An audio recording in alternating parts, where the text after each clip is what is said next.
So, welcome back to another episode of Master of Zilch.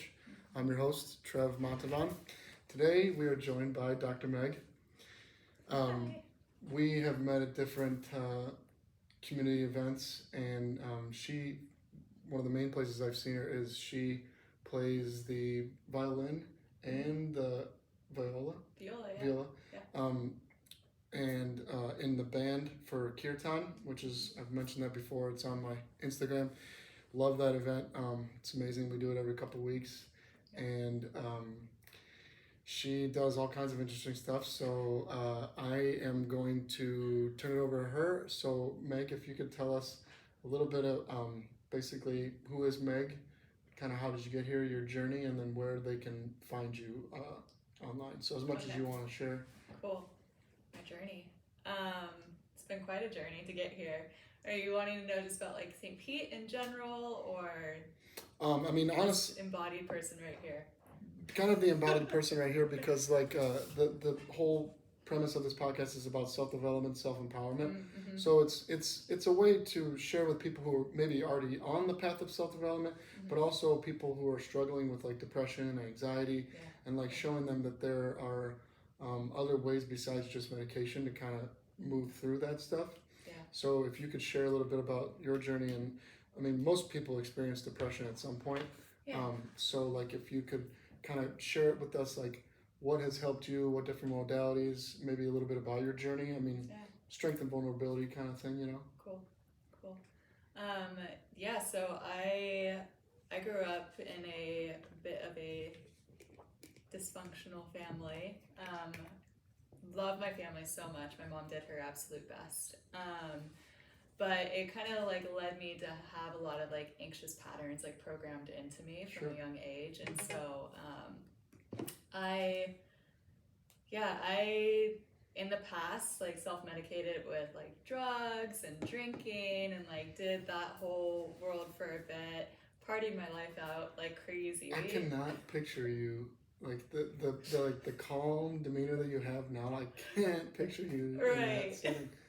It's been quite a journey, that's for sure. Like I definitely see how like I was very disconnected at that time, and like that was my coping mechanism. For sure. And that just like really made me feel comfortable and like okay, and like helped me deal with the world. Like I was really just numbing myself to everything because I felt like shit after being up all night and whole journey, right? Oh yeah. But at one point during that whole time, I ended up in a car accident. I wasn't on anything. It was driving home from an event, and I got rear-ended, and that kind of brought me to chiropractic.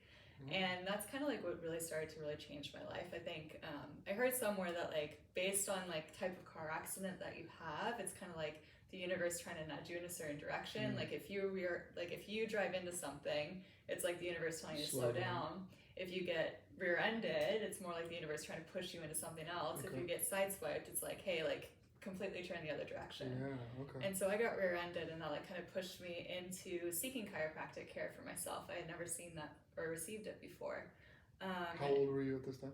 I was 25, 26. Okay. So like early 20s. And so I started seeing the chiropractor that was across the street from my office where I worked at the time. I just feel like I've always been in an office, but I was working in a restaurant. I was a bartender. So, but his office was across the street from my work. Okay. And so I started going to see him originally just take care of the whiplash that I sustained from the car accident. But then I continued going even after I was fixed. And just started noticing like how much better I was improving so much of my other aspects of life, like just my like immune system was functioning better, my body just felt better. I noticed I wasn't getting sick as often, and that was like really kind of like what made me excited enough to go to chiropractic school. So I was like, hey, look at this like really cool way that like the body can heal, so that I can help others without having to do drugs or medication, surgery, like just in a natural way. And so I got really excited about that. Originally, I wanted to go for animals, but that's a whole other story. To do chiropractic for animals? For animals, Oh, yeah. Most people don't know that that's a thing, but it's a thing. Yeah. That's what I went to chiropractic school for originally. Okay. But then I got there and discovered the work that I do now, Network Spinal, and that like shifted my life so much more. That took me from that state of, like, that was what I say finally let me let go of anxiety. Yeah. Because my nervous system, even though I was getting great chiropractic care and like that shifted my life so much, Network is kind of like took it that step further and allowed me to actually experience life in a different way, like unwinding these like stored patterns in my nervous system in a gentle way kind of allowed my body to express more of me and who I am. For sure. And so it's like I kind of got to clear away all the noise. Yeah. So that I can just be like the present version of me that I am now. That's amazing. So can you tell us a little bit about like, was that was like the main thing that kind of helped you transition out of that realm of bartending and partying and all of that? Mm-hmm. Yeah. Cool. Yeah, chiropractic was kind of like what changed it all for me. Wow, cool. It's like really crazy. See, this is why I love doing this podcast, because everybody has a different path. Right. And that's why it's like good to show that like there's no one way to make it through those challenges and struggles, you know. Different things work for different people, and sometimes it's trial and error to figure it out. Yeah. So can you tell us a little bit about the nervous system, like explain exactly what you do? Yeah, so yeah, I am a chiropractor.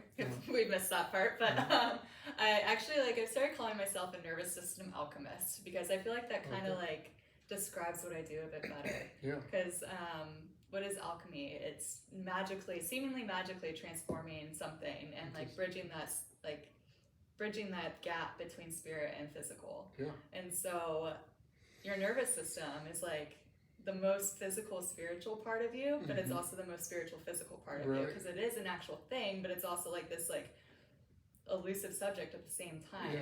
And it's like we don't fully understand it, but it's so amazing. Totally. And so so nervous system alchemy, like what is that? I'm helping you magically transform your nervous system and like helping like change and let go of these like old patterns that have been conditioned to you like throughout your life. Yeah. It's like, you know, something happens and your body responds and it holds that information. Yeah. And if it has the capacity, it lets it go right away. Okay. If you don't have enough energy or bandwidth to deal with it, it kind of like holds it and stores it for later. Yeah. And not everyone gets the opportunity to go back to deal with it, or the nervous system forgets about it, kind of throws it away in the back corner. It's like back of mind, back of spine, you know, don't think about it. And so over time, like that starts to create, like that becomes just like your response. And so, you notice like you get triggered and like you respond in a certain way. It's almost automatic. You have no control over it. And that's just because it's been wired in and conditioned into how you're living. Okay. And so I help people be able to like let that go so they can be there. So how do you do that? Really light touch in specific areas. It's like, it's so cool. Yeah. It's like, it doesn't take a lot of force to work with the nervous system. Wow. Because think about it. Like if you're out on a safari, right? And say there's a lion way off in the distance. Your body, it's going to be safer for you to be able to sense that lion from way far away with its roar, as opposed to like feeling its breath right on your neck. It's true. And so the nervous system can like really respond and like has a huge capacity for being able to like take in information from all around. So it doesn't really need that much to be able to change it. Okay. It's just the right touch at the right time in the right place. Wow. And so. So how do you go about like kind of diagnosing and determining where to touch, and how did you go about it? Yeah, that took 4 years of chiropractic school and 5 years now of studying the technique very deeply. It's the guy Donnie Epstein that created it has a whole analysis and protocol that teaches us exactly like where to go and what to do to create the change that we need to see. Wow. So that's so cool, because like, I've learned about and I did a session of biofield tuning. Have you ever heard of that? No. So this woman she did massage, and she figured out with a tuning fork that she could kind of sense like disruptions in the electromagnetic energy field, and then she could use the fork like almost like a mouse for a computer, and like click and drag and bring it back to the center column, and like reintegrate that trapped energy. It's something that I don't think it's not like a one and done kind of thing, you know? Same with what I do. Yeah. Right. And I think a lot of times people are like, they do it once and like, well, I'm not fixed, so I feel like that's our culture these days, is Yeah. we kind of expect things, like we have like that microwave culture where it's like we expect things to happen right away. for sure. And that's like, it took how long for your body to start telling you and talking to you before you actually listen to it? For sure. So why do we expect it to respond and change instantly? Like the magic can happen instantly, but sometimes this linear world we live in, it still takes time. For sure. Yeah. Yeah. So your office is in St. Pete? Yep, I'm in historic Northeast. Oh yeah, you Yeah. told me that. Yeah, right across from Black Crow. It's really cozy. Awesome. Very cool. And so do you work with other people? Or are you in like a, no? Nope, solo awesome. practitioner, solo one-woman show, Very do it cool. all. So you've been doing it for about 5 years, you said? So I went to school, I started school in 2018. Okay. And so I have been like studying all of this for 5 years. I've been licensed for a year and a half. Okay. Yeah. Cool. It's been really fun. That's awesome. It's like fun, like getting more into it and exploring more. Yeah, I wanted to get a session in before we had this podcast, and we didn't make that happen, or I didn't make that happen. But We'll yeah, make it happen. but yeah, we can. I'm interested in having you back and sharing my experience with it, because I one of the things that is like a theme of this podcast is that there isn't a magic bullet, there isn't one solution to things. So stacking different modalities is like it has like a synergistic effect. You know, they like complement each other. Just like I used to party too. Just like if you were drinking and then you smoke some weed, it has like a multiplier effect, and you feel more. Right. You know, it's like 4 times versus 1x and 1x. Then it makes it 4x. You know, you're more screwed up. Whatever. You know, but Crossfaded. yeah, crossfaded. That's what it's called. Yeah. But in a healthy way. But yeah, in a healthy way, exactly. Like if you're doing meditation daily, Wim Hof method, yoga, going and doing this, how often does it kind of depend on the client? Like how often they come in? Yeah, so it really does depend. And some people, their body catches on quicker, and some people take a little bit more time. So it's really like hard to give an actual like number of visits or like how long before someone feels something. But I mean, it also kind of depends on like how much you're willing to do the work yourself outside of the office, because it's not like you're coming in as a passive receiver. It's like this is a collaboration where we get to work together to be able to move beyond and break these patterns so that you can live your life. So what are some things that you're giving them tips and tools to do outside of the office? Yeah. What are some of those? I have a couple different like breathwork integration tools that I sometimes give people. Okay. That's again based on Donnie's work called SRI, which stands for Somatorespiratory Integration. That's helping to bring awareness and conscious touch to different parts of our body. And so when we bring focus, breath, and movement to certain areas, we get to be present, like kind of like make that unconscious a bit more conscious so that you can actually connect with it. Okay. And so I can give people like stuff like that to do, or sometimes I'll just ask them to be more aware of like different things during the day, or just become more present with your life too, because that's when you really start to notice like some of the subtle changes that are going on. Okay. Yeah. And I'm thinking like if you're not using substances, you're meditating daily, you know, taking care of your body, you know, eating fairly healthy, that what you do would kind of integrate and you'd see results maybe a little quicker if you're it might be I mean, some people also just aren't very aware of what their body's doing. Sure. Like even though they are doing all the things, like they might still be kind of disconnected. Yeah. And so that's where it might just take a little bit of time before they start to really notice what's happening. For sure. And I always like to kind of tie in human design to these. Yeah. Because I think it's and so human design is all about the body. Right. You know, like getting out of your head, feeling what's in the body, especially wherever your authority's at. So it kind of goes hand in hand with that too. Yeah. That's cool. Good. Yeah.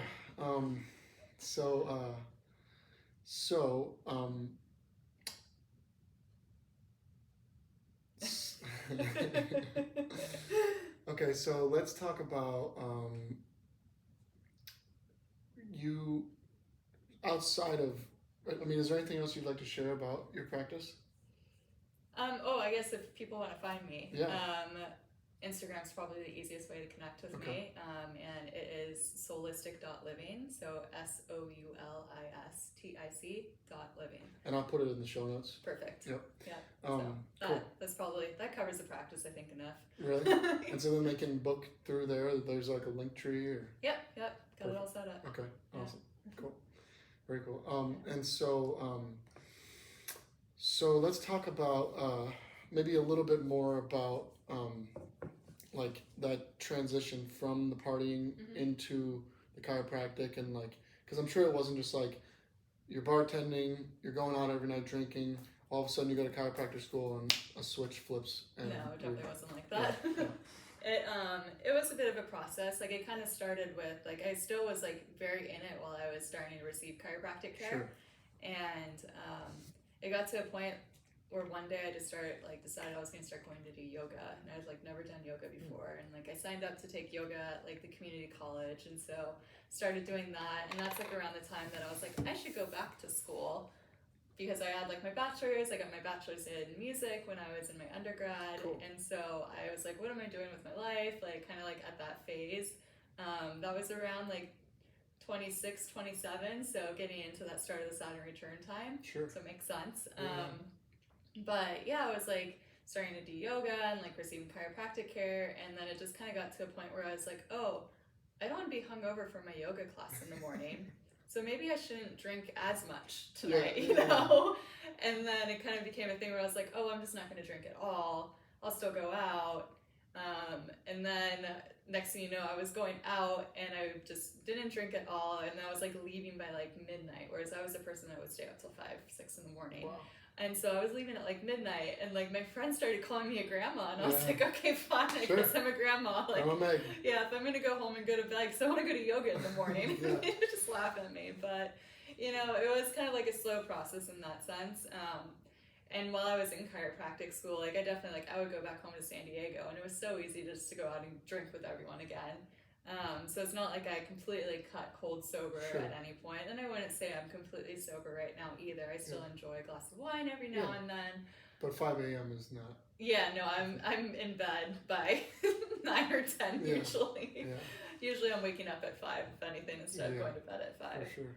But yeah, it was kind of a slow process. And then like while I was at school, it just became easier. Because like when you're around a lot of people that are like health focused, it's a little bit easier for yourself. 100%. And so, yeah. Now, like I said, I barely drink at all, so. Yeah. So you were from San Diego? Yeah. Well, I'm from Canada. I lived in San Diego for Canadian. 15 years, yeah. So I lived in San Diego for 15 years, so it's like what I consider my home. Sure. But, wow, so you moved from beautiful San Diego to beautiful St. Pete, Tampa area. Yeah, with like Bay Area for school and Dallas in between. Okay. Yeah. Cool. Wow. It's been fun. I love St. Pete. It reminds me of San Diego in a lot of ways. Like, energetically, they have a very similar, like, signature. And a lot of people, like, are just really lovely and, like, very conscious and, like, trying to be, like, aware of, like, what's going on and how their impact on the world. And so I just really love that. Yeah, me too. It's been really great. And then the Kirtan community is just, like, absolutely, like, blasted me open into a whole new level of life and loving. Yeah, it is amazing. Yeah. And I guess we can describe, or maybe I'll have you describe what kirtan is. How do I describe kirtan? It'll be interesting. Thomas likes to hear how other people describe it. Yeah, so. I'm gonna have him on. I can't remember when, but he's coming on at some point. Yeah. Too, so for me, kirtan is a way for me to connect with divine. Whatever that means for anyone else, I don't know. But for me, it's just a way for me to connect with the divine. And what we're doing is we're singing Sanskrit mantras. Well, I'm playing, but everyone else is singing Sanskrit mantras, and we're like singing to the different deities, but it's like not as we're recognizing them as like gods or anything like that. At least this is my perspective. Yeah. We're just like singing to the energies of what they represent, and like embodying that and being with that. The archetypes. The archetypes of them. I like that way of saying it. Yeah. So yeah, for me, it's just been like really, like music has always been a big part of my life, and like this is just a whole different layer of music to me. And it's funny, like I was talking with Thomas the other day actually, how kirtan was kind of like nudging at me while I was in chiropractic school, but I wasn't like fully, I guess, ready for it in a way. But then when I got here and like went to my first kirtan, I was just like, wow, like I forgot how powerful music is. 2, how powerful like just like being with that many people and like creating something together is like that.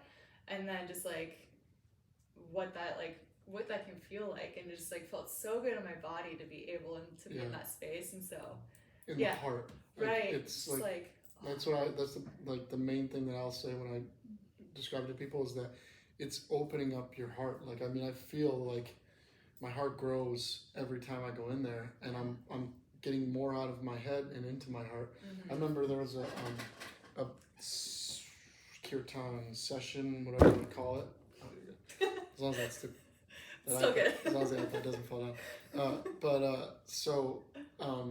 It was like, this was probably several months ago, and I was still, because it's not like my struggle is over, but like I definitely feel like I've broken through in a lot of ways, and I'm not like always banging my head against the wall as much anymore. But so this was like maybe 3 or 4 months ago. I was still working in restaurants to make extra money, and that was stressful, and so I was just still stressed about myself. And one of my friends that knows a lot more about human design than me, she was explaining, she was looking at, because I have like multiple like older women that like I've met through Facebook that are great resources for human design. That's that awesome. Are like, yeah, they're like my gurus when it comes to human design. Yeah. I've had a couple of them on, and I'm gonna have more. But she was describing how financially, like, and it's true for like all men to a certain degree, but for me specifically in my design, like when I'm struggling financially, like that's my foundation, and if that's happening, it just makes everything harder. So at that time, just a few months ago, it was not going well, and I remember I went in there to Kirtan, and I kind of sat at the back, and like I was still bitter about a lot of stuff, and a girl that has gone there several times, and she and I like met last year actually, and so we were catching up a little bit, and I remember like what I was saying to her, and like just the vibe that I was given was just this like kind of bitter vibe, you know. But I was thankful to be at Kirtan, and it just so happened that I didn't have to work that Friday night. That's why I didn't go for like almost a year. Was like not that you were like, oh, Trevor's not here today, but I mean that's why I didn't go because I was working in restaurants. So and these take place on Friday nights, so I was like conveying to her how frustrated I was, you know, and then I remember during the Kirtan, Thomas, before we did the Hanuman mantra, and he described the story of Hanuman, and I'm gonna butcher it, so I'll just kind of give my understanding of it is that Hanuman is a monkey, and he was like the most intelligent being in the universe. I think so. Or like he was I'm like really not the most well versed. Okay. So he was like something to do with he was super intelligent, and I should look this up, but he was super intelligent, and something happened that made him like have to get out of his head and into his heart, and that's when he became the most powerful being in the universe. And so I just love that, and like we were saying before, it's an archetype. It's not like, you know, we're worshiping the Hanuman. Right. We're like all getting down on our knees and.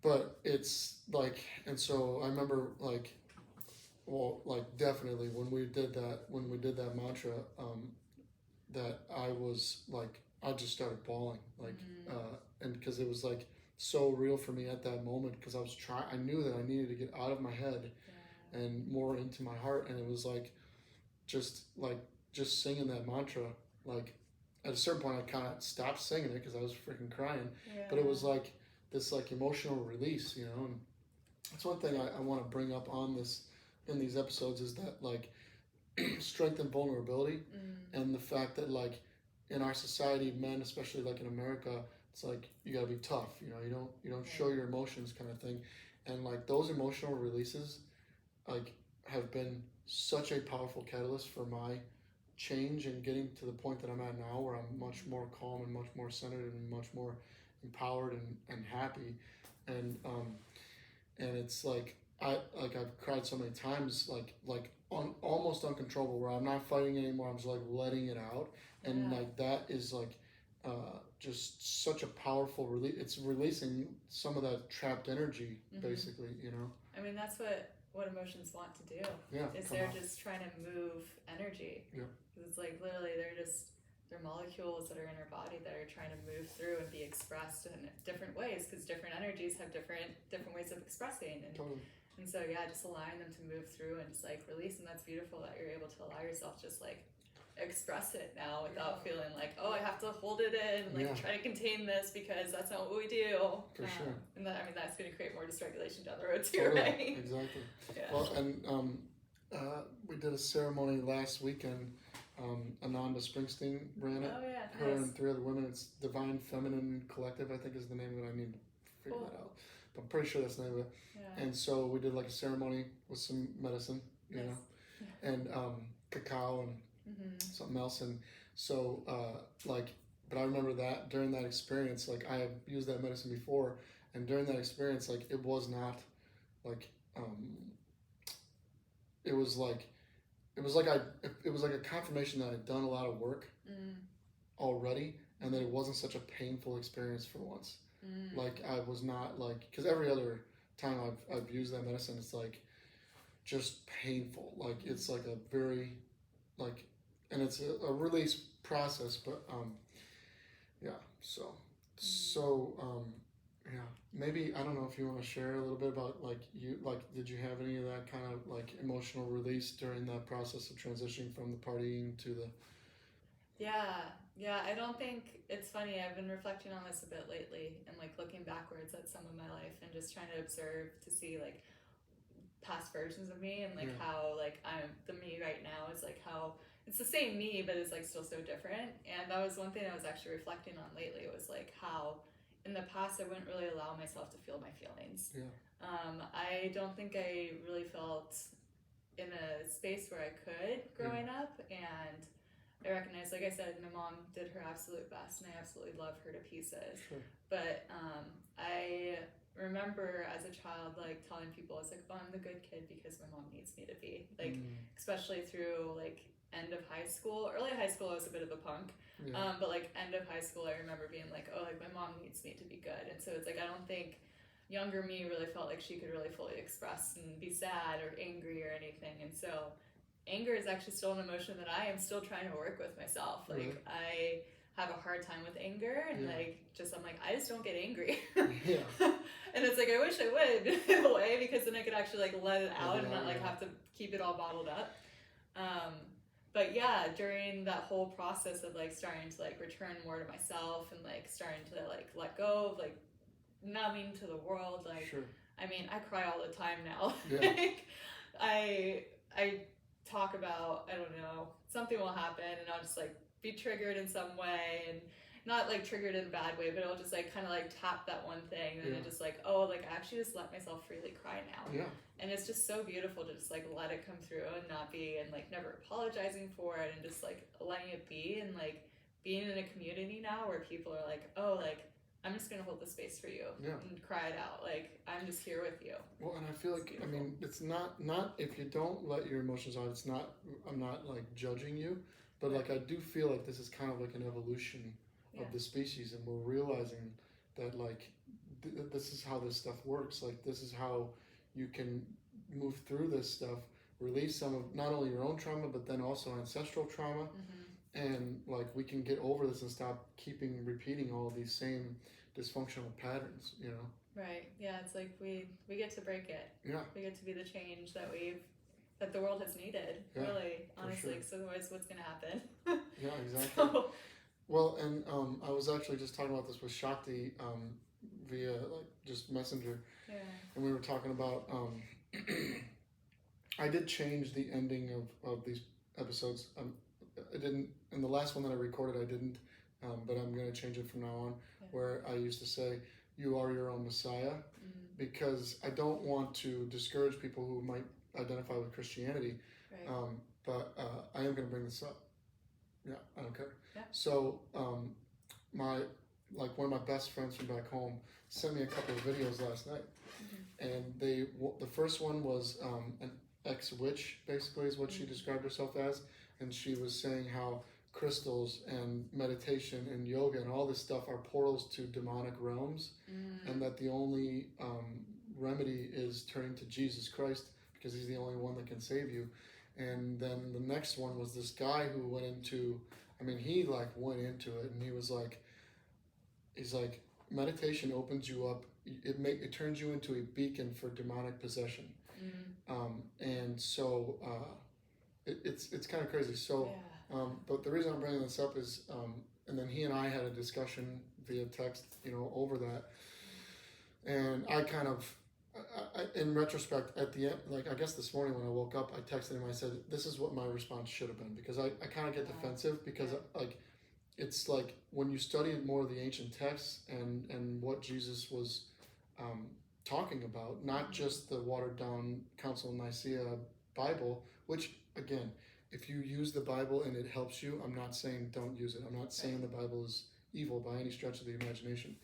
But like what Shakti and I were talking about today is basically the way I see it is like, and I'm not saying I'm right, but like the God of the Old Testament was a pretty vengeful, bordering on psychopath. I mean, like when you look at a lot of the things from the Old Testament and how he conducted things, it's didn't seem like a healthy relationship between him and humanity. Right. And so I think that like Jesus kind of came to like help that process and to show us that like God is not such a vengeful psychopath, and that if we treat each other the way we want to be treated and with compassion and respect, that we have better outcomes,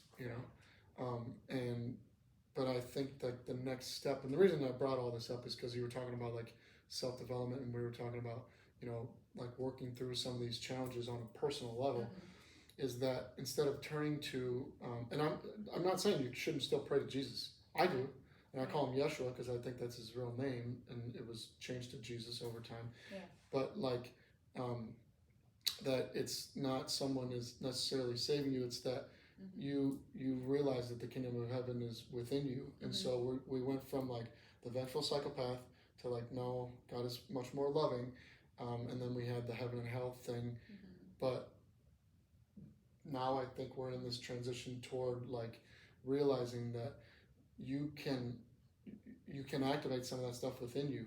Like Jesus said that all these things that I've done, there will be those that come after you that can do all this and more. Basically is what one of the quotes from him. And I think that was like he was talking about, I think, this time that we're in right now, Quite potentially. Yeah. It's interesting because it's like, it's like kind of like remembering that we are like all the embodiment of God. Like that's what we are. Like we're in the embodiment, like spirit, universe, God, whatever you want to call it. It's everywhere. Like it's everywhere. Because it is everything, and we're just like, we just happen to be like the human embodiment of it. So it's funny, like even you mentioning that, like today I was working with some of my people, and like this is something that's like in my mind a lot of the times when I'm working with people, but today like I was literally just like feeling complete reverence for the universe that I was working with through this person that was on my table, and just like remembering like, wow, like what a gift and like what a lovely opportunity I have to be able to work with the universe in this way and like co-collaborate with it. It's so cool, but just like remembering like we are the embodiment of it. And so it's like we have so much power. The kingdom of heaven is within you. And that's why like when I hear these things, like when my best friend sends me these videos and he says he's praying for me because he's afraid of the path that I'm going down, it's like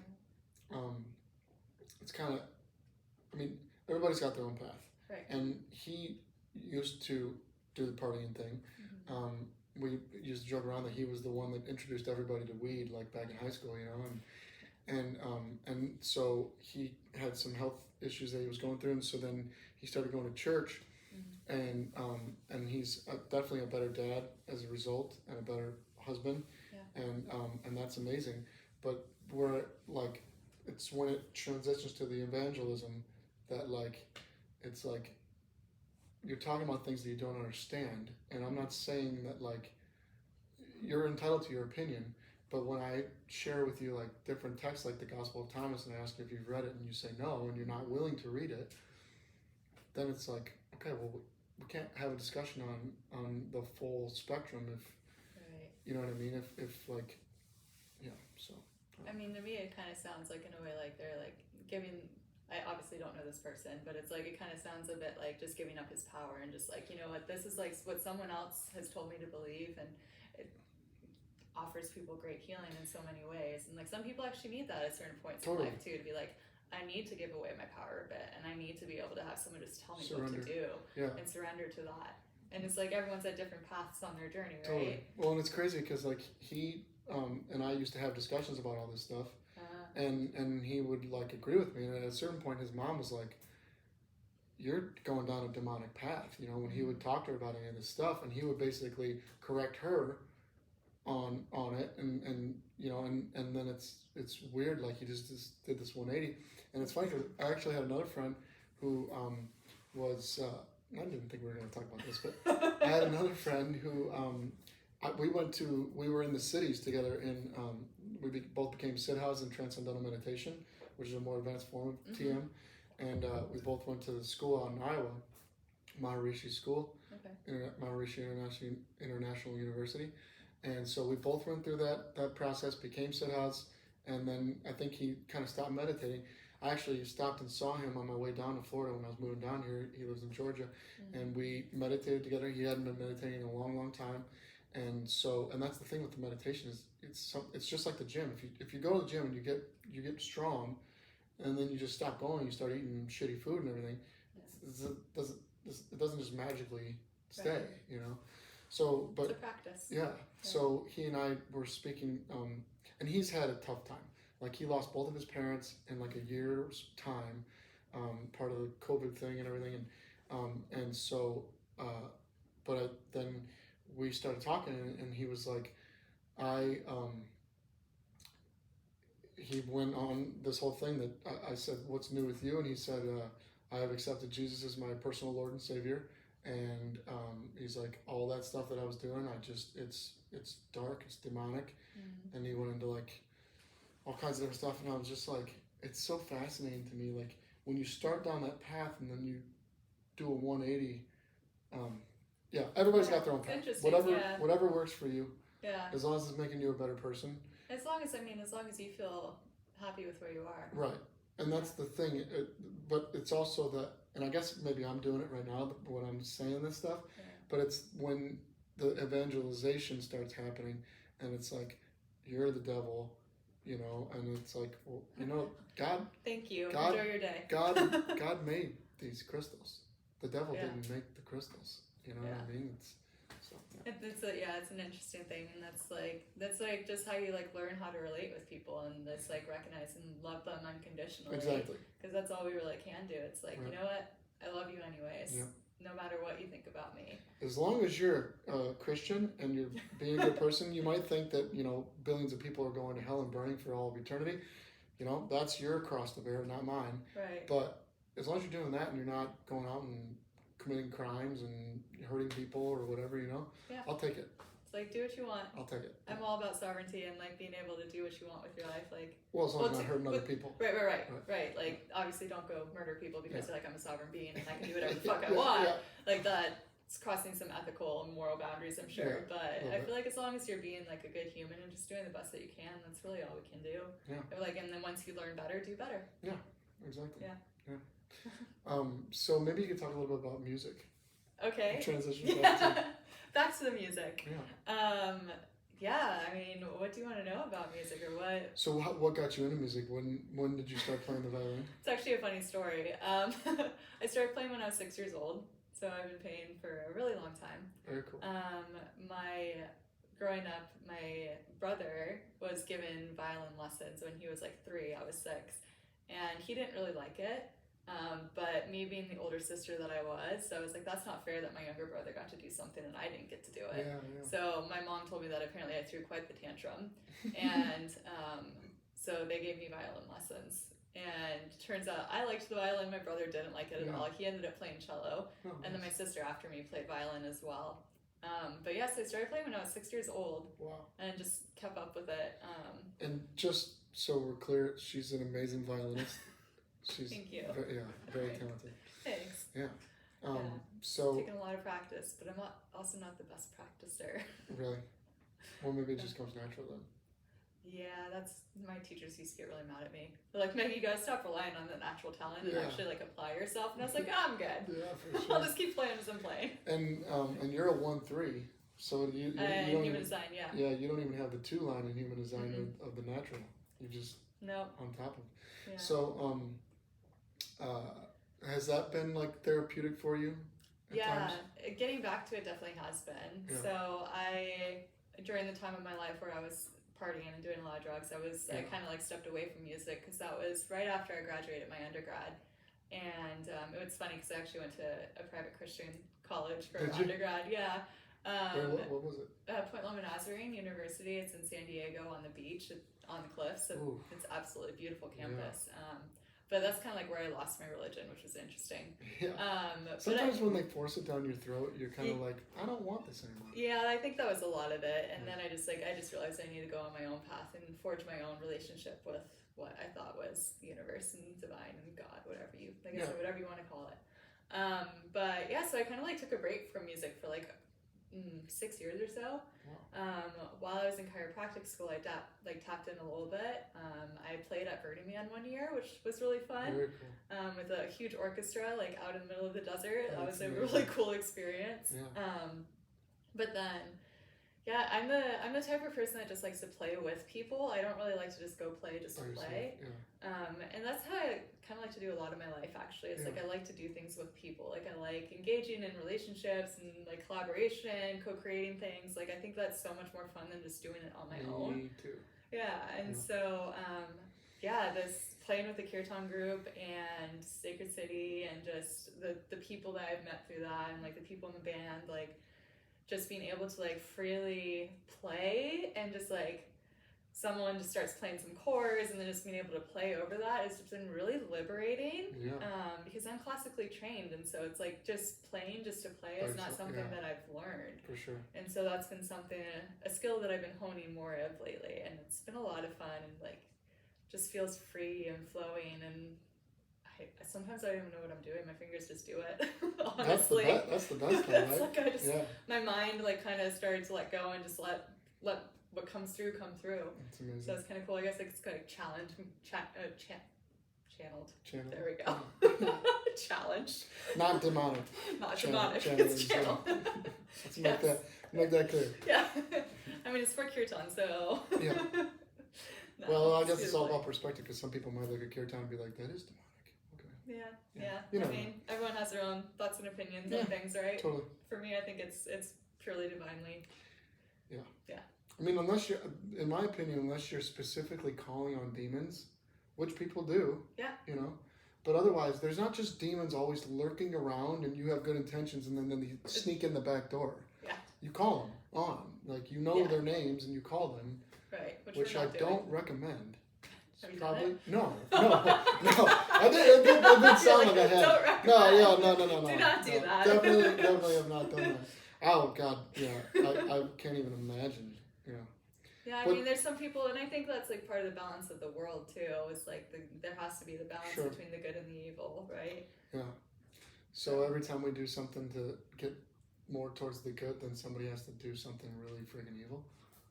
Oh, I kind of think that like we're in this time where it's like a breakthrough, and this is just my opinion, but we're kind of in this time where we're in the transition of breaking through. Shakti was talking about this, that we're moving out of Kali Yuga, and into the Bronze Age. It won't be the Golden Age because it takes a minute to get there, but we're moving into the Bronze Age, which will just be, this is like the rise of the divine feminine.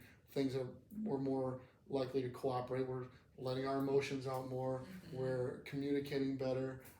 People like Shakti brought this up in that episode about people are like when older generations, like baby boomers and even older, look at our generation, the millennials, and they're like, you guys are lazy. Like, you don't want to just go to a 9-to-5 job and punch in and punch out. Well, no, we don't. And we want to do something that matters. We feel like it's bringing value to other people, and not that like going to a 9-to-5 job is wrong. I mean, we need plumbers, we need electricians, we need carpenters and that kind of thing. And those things are, So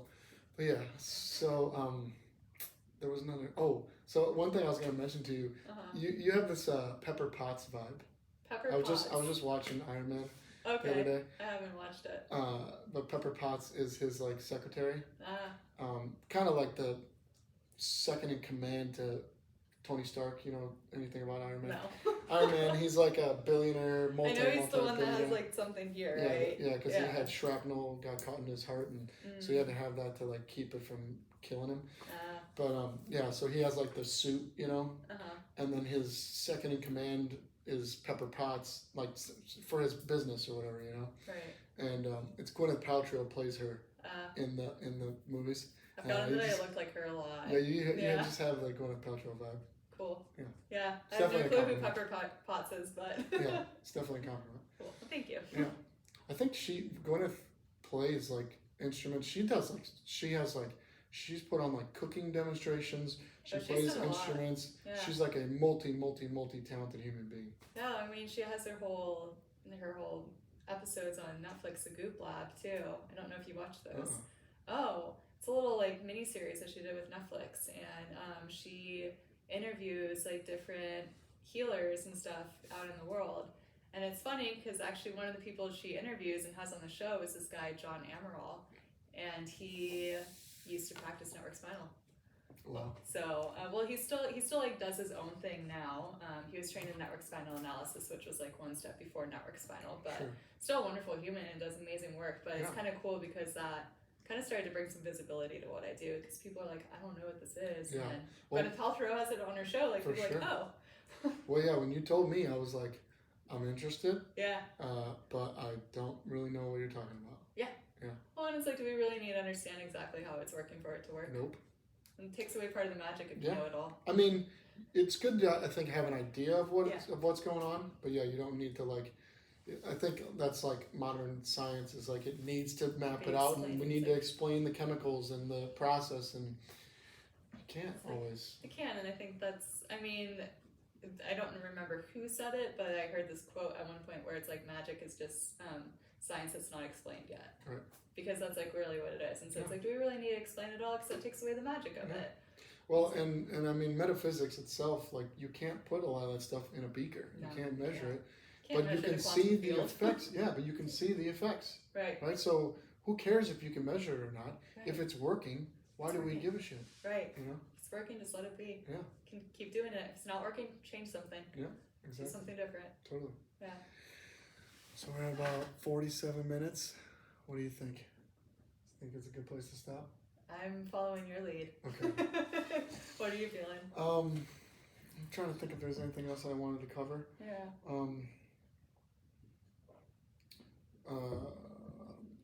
Anything else that you do? Like you mentioned that you do yoga. Yeah, I do yoga. Do you meditate? Every now and then. I'm more of the seated meditation is really hard for me. Okay. I do better with moving meditation. So dance is usually my meditation. So it's just like what is meditating really? It's just trying to bring you really back with the present moment. And so, I don't like sitting still for too long. So I was like that until I found TM. Yeah. I swear to God, like I haven't tried TM yet, but everyone that I've known that has tried it, as long as you stay consistent with it, as soon as you start to fall off, it's hard to get back into the habit. But if you are doing it twice a day, it's just, I feel like it's one of those universal things, like yoga, you know, like yoga would be good for anybody, you know what I mean? And you might find your own style of yoga, but TM feels to me, and this is just me personally saying this, but it's almost like a multi-tool. Like if you're thinking about like different tools, and like you got the hammer, or you got the wrench or whatever.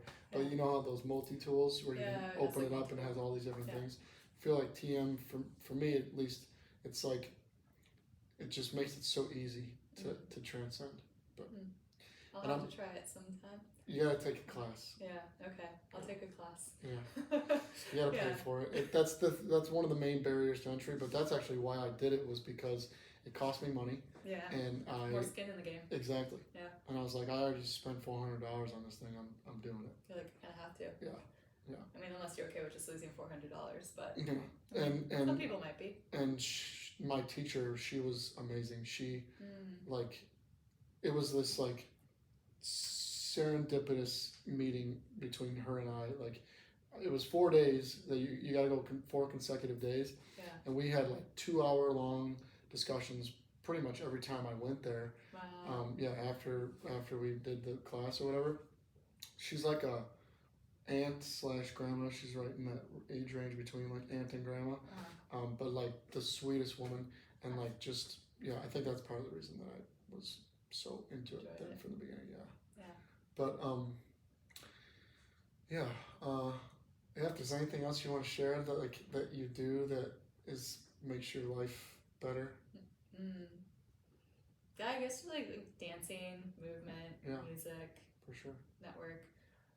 Being the only practitioner in the area, though, it's like I don't get care, which has been a bit of a challenge, and it's been interesting witnessing how my life has been a little bit harder because I haven't been able to get this the work that I do. Yeah, and what is it called again? Network Spinal. Network Spinal. Yeah. I was gonna call it Spinal something, but Network Spinal. Okay. Yeah, lots of people call it Spinal Network, and sure. Yeah.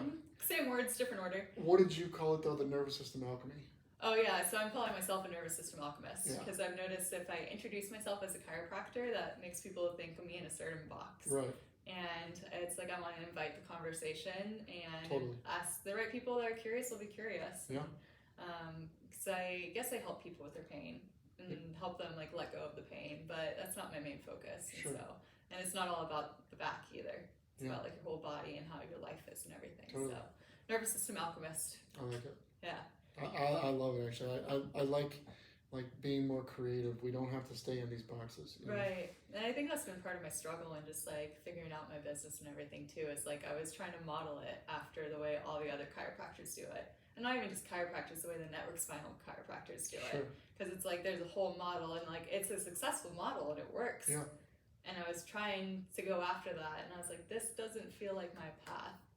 And so it's been a journey, and I think having to move out of the big commercial space I was into and moving into a smaller space has kind of allowed me to have more capacity to sit here and be like, oh, okay, like let me get more creative. Like, what do I want it to look like? Yeah. What do I even want to call myself? Because when I say chiropractor, people are like, oh, here, crack me. Yeah. When I say I'm a network spinal practitioner, people are like, what the fuck is what that? Are you talking about? Yeah.